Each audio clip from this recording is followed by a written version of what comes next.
G'day, today we are here to do an unboxing of the Sony A7R.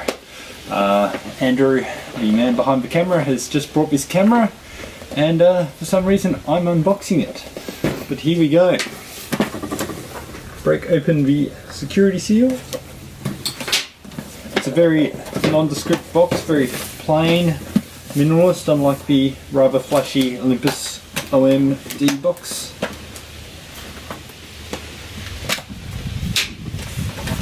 Rightio. We have for US customers only, which is rather interesting, being this a Australian purchase product. But anyway, probably too lazy to mention about Australians. Get a ton of brochures and manuals by the looks of it. You have a redemption code for a lens adapter, and there is 4 different type of lens adapters you can redeem straight off Sony. A mount to E mount, a Leica M to E mount, Canon EF, and a Nikon G. So that's rather interesting, offering other brand lenses for it. Something about Wi-Fi, power cords, lenses and accessories. You've just spent lots of money, spend some more. A manual and a manual and a manual. All different languages by the looks of things. That's all the lovely paperwork you get with it. So that was all in this section.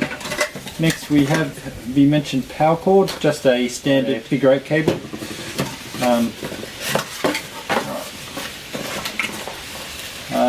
Camera strap, feels quite grippy on the inside. It's logoed with A7, not A7R. So as a previous Nikon shooter of a D700 and it said all the different model numbers, if you like to show off what type brand camera or model camera you've got, I would have personally liked that to say R, but then I won't use a camera strap these days. So now we have in the nice white little bag, of course, is the camera. Now, first impressions, it's quite light, like very light, especially for a full frame camera. It's rather tall, especially in comparison to the Nex 7, but that's to be expected with the bigger sensor. But we'll get back to that in a second. We'll just see what else is in the box. Battery, to be expected. USB cable, which looks really short. But it's a standard connection, unlike the Olympus one, so that's nice. The charger, actually that's interesting. The charger, which is tiny, is actually just the figure 8 cable to USB. So I don't know what ampage it is. I'll see if I can quickly see. It is 0.5 amps, which is really cool. So you could charge this camera off any USB socket or any of those little phone charger thingy and bobs. It's a standard USB ampage, so that is actually really cool. And you get the giant plug in comparison to the Australian plug for if you travel to some country that uses that. And you also get, I think that one's Europe and I think that one's America, but I'm not 100% sure. I saw one of these in a Sony laptop just the other day and I have no idea where it's from, but I don't get out of this country much, or ever, so but it looks like you get everything for your travel needs, especially with, as I said, that USB charger is really cool. So that is a bit of cardboard gone flying. Everything else in this box is just cardboard bracing, no foam padding, but it doesn't need it, it's all rigid cardboard. So you can trust that your camera is going to get there safely. Now, Andrew did a lot of careful planning on what lens he would get with this camera. He had the choice of a 35mm, the 35mm, or the 35mm. So he managed to pick himself up the 35mm. The A7R doesn't come with a lens. The A7 does, and it's a standard zoomy kit lens, variable aperture, I do believe. And they don't sell that lens on its own yet. So the 35mm it is. different sort of security tape, just says Sony repeatedly. Yet again a rather understated box in comparison to the glossy Olympus lens box. It says 35mm full frame E-mount Sona T Asterix. So we have yet another massive stack of manuals, and actually have somebody's name signed on it. Not just random worker number 35, you have H. Hirano inspected this lens. There you go, you can entrust H. Hirano to make sure your Sona T is alright. Bubble wrap, would have been nice to see a little baggie, especially, I don't know the price of this lens, but I'm guessing it wasn't cheap. The little bags are always quite a nice addition. Comes with a hood already fitted, which the lens cap is tiny on it. 40.5mm hood, and it's got this rather unique hood design, and it just goes on like any other hood with a bayonet style mount. What that does is actually, because say you've got your normal lens hood and it goes out like that, but the light still has to hit it at an angle. So this is just reducing, doing exactly the same thing. The light still has to come in at a certain angle. But quite a nice design. And the filter thread, if you are stacking filters as well, is wider on the lens than on the hood. But you can put the filters on the hood still, which is a nice touch. So that is the 35mm lens. Now, in comparison to the Nex 24, which is also 35mm equivalent, that is it for length, and yeah, I'd say it's about the same width, so that's pretty cool in size. We'll mount this stuff up and do a few size comparisons for you. Okay, here we have lined up the three cameras that we'll do a rough comparison with. So this is the Nex 7. 7's been out for a while. A lot of people will probably look at this as an upgrade. Well, it is an upgrade, but one that they might actually buy. And the next step this way, the EM1, which is of course my camera. So as you can see, height wise it's probably a smidgen taller than the EM1.